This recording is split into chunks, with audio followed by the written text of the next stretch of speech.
రఫాపై Israel దాడుల పట్ల ప్రపంచవ్యాప్తంగా నిరసనలు వెల్లువెత్తుతున్నాయి. ఆఖరుకు ఇజ్రాయెల్ మిత్రదేశాలు కూడా దాడులు ఆపాలని డిమాండ్ చేస్తున్న పరిస్థితి కనిపిస్తుంది. అయితే దాడుల విషయంలో ఇజ్రాయెల్ మొండి వైఖరి కనబరుస్తుంది. దీంతో రఫాపై దాడులను నిరసిస్తూ ఆల్ ఐసాన్ రఫా పేరుతో పలువురు ప్రముఖులు ఆన్లైన్ వేదికగా తమ నిరసన వ్యక్తం చేస్తున్నారు. రఫాపై ఇజ్రాయెల్ భీకర దాడులు, పదుల సంఖ్యలో పాలస్తీనీయుల మృతితో ప్రపంచవ్యాప్తంగా నిరసనలు పెరిగిపోతున్నాయి. అంతర్జాతీయ న్యాయస్థానం ఆదేశాలను పట్టించుకోకుండా రఫాలో దాడులు చేసిన ఇజ్రాయెల్ 45 మందిని పొట్టన పెట్టుకుంది. దాంతో ప్రపంచవ్యాప్తంగా ఇజ్రాయెల్పై తీవ్ర వ్యతిరేకత వ్యక్తమవుతోంది. సాధారణ పౌరుల నుంచి వివిధ దేశాల రాజకీయ నాయకులు, అధికారులు, సెలబ్రిటీలు ఇజ్రాయెల్పై తీవ్ర నిరసనను వ్యక్తం చేస్తున్నారు. మారణహోమాన్ని ఆపాలని ఆ దేశాన్ని కోరుతున్నారు.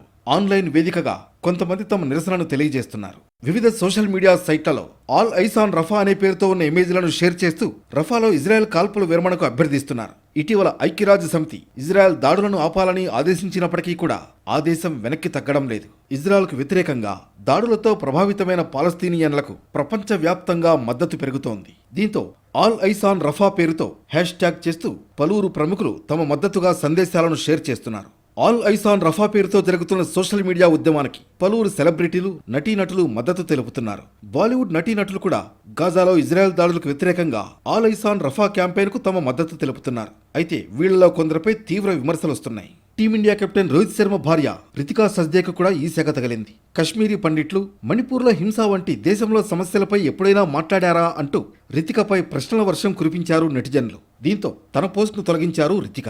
గాజా ఉత్తర ప్రాంతంలో కరువు పొంచి ఉందని, అక్కడ దాడులు చేయవద్దని ఐక్యరాజ్య సమితి ఇజ్రాయెల్ను కోరింది. అలాగే అమెరికాతో పాటు ఇతర దేశాలు సైతం ఈ దాడులకు ముగింపు పలకాలని కోరినప్పటికీ ఇజ్రాయెల్ మాత్రం వెనక్కి తగ్గడం లేదు. రఫాలో పోరాటం కారణంగా దాదాపు 10 లక్షల కంటే ఎక్కువ మంది పాలస్తీనియన్లు అక్కడి నుంచి తరలిపోయారు. తాము ఎక్కడికి వెళ్లినా ఇజ్రాయెల్ దాడులకు గురవుతున్నామని పాలస్తీనీయులు వాపోతున్నారు. రఫాలో పోరాటం తీవ్ర సంక్షోభానికి దారితీస్తుందని మానవతావాదులు హెచ్చరిస్తున్నారు.